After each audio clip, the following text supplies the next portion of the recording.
All right, y'all, welcome back to my channel. You will hear nature in this background. My son is inside screaming like a crazy person, so my voiceovers are being done outside.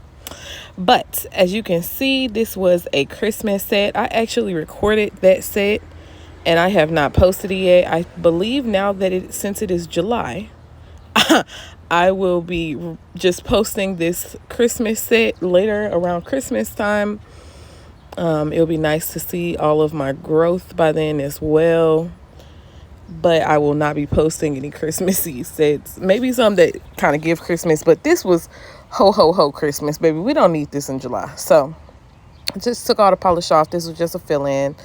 Here I am just prepping her natural nail and the old acrylic. I'm getting it nice and shaped. If you have a good shape in the beginning, when you go to put your acrylic on, it will create kind of like a template, so you have something to kind of trace, and when it's time for you to file at the end, you have a lot less filing, which cuts down on time, cuts back on having to remember to do too many things, because you literally are pre-shaping, adding acrylic, touching up that shape. So here I am wiping it off with alcohol to kind of get ready for the prep, and then I go straight in with my no lift primer. My fillings are pretty fast. I usually only need a bead or so. Honestly, after so much filing, though, you do have to make sure that the structure of the nail is there. Usually, when I take that polish off, it kind of flattens the nail out a little bit, and then I go in and I file again to make sure everything is real smooth. So usually a bead is all that I need, but if you see me doing more than one or two, it's because that nail needed some more structure. I never trip off of, oh, I just want to do a one bead method. That sounds great. It probably cuts back on time. It probably makes you feel very efficient.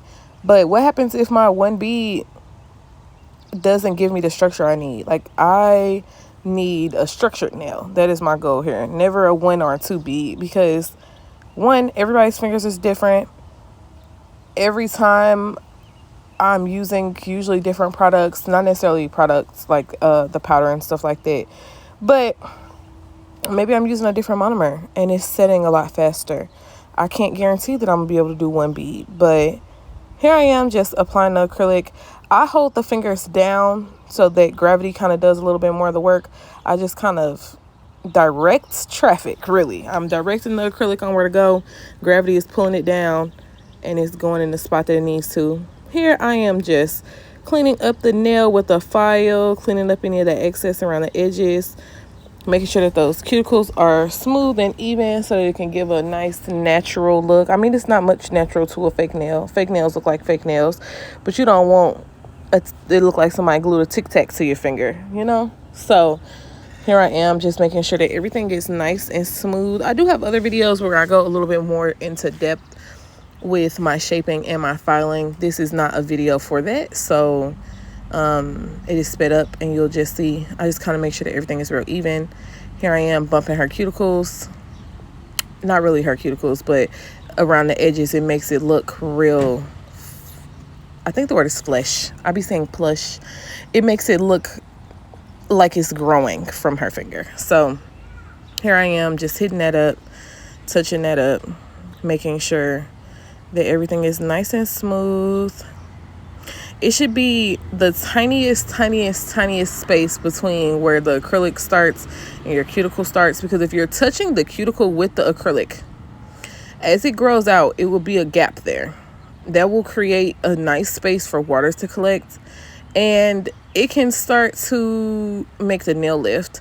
So I try to make sure that it is a tiny gap there so that we know exactly where the nail starts and where the cuticle starts. It makes for better retention, I feel like. Keeps the water out.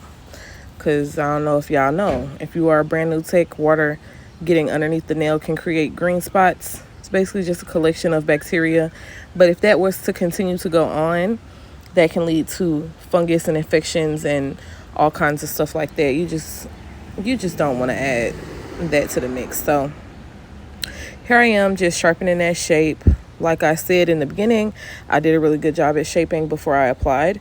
So at the end, I only have to do a couple of passes on the sides. What you're seeing right here is just making sure that that nail looks like a nail.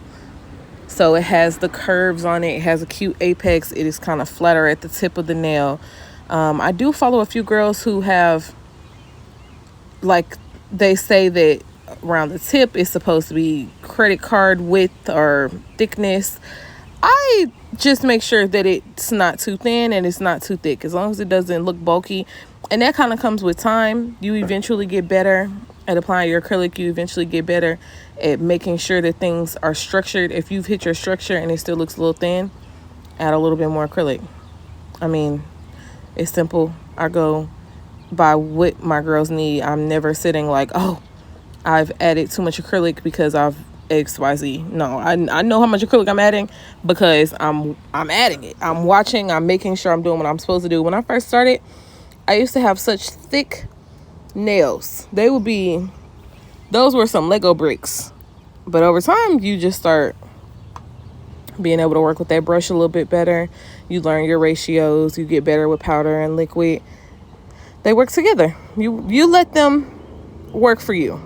Don't fight your acrylic. I be watching girls sometimes, like, make the acrylic work for you. It helps too being in nail school because they gave us such poor quality acrylic, y'all. That stuff, it never worked with any of the monomers. It was just not good, and it smelled so strong. It used to make people's head hurt. And we had raggedy files, barely had drills. But here I am going in with OPI Bubble Bath. You know, that's such a regular color. Girls love that color. She wanted just a V-tip French. Those are some of my favorites French tips to do. I've gotten really good at regular French tips, so I kind of am tied. But I love a good V-tip French. It makes everything look very sharp, and I don't know, it just makes everything look sharp and neat and clean. A couple of tips when you are doing painted on styles that end at the end of the nail. So French tip, V French tips, slants, all of that kind of stuff.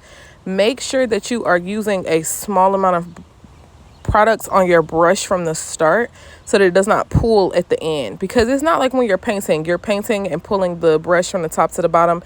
You're making sure that it's even. You want to make sure that where you start and finish, you are pulling any extra polish off the end of the nail, because it will create a hump at the end of the nail. So it was alternating. So there's V's and then just random slants. And then she wanted pink jewels opposed to our regular, so they're like blush colored. And I feel like it turned out really classy. Like, this is super cute.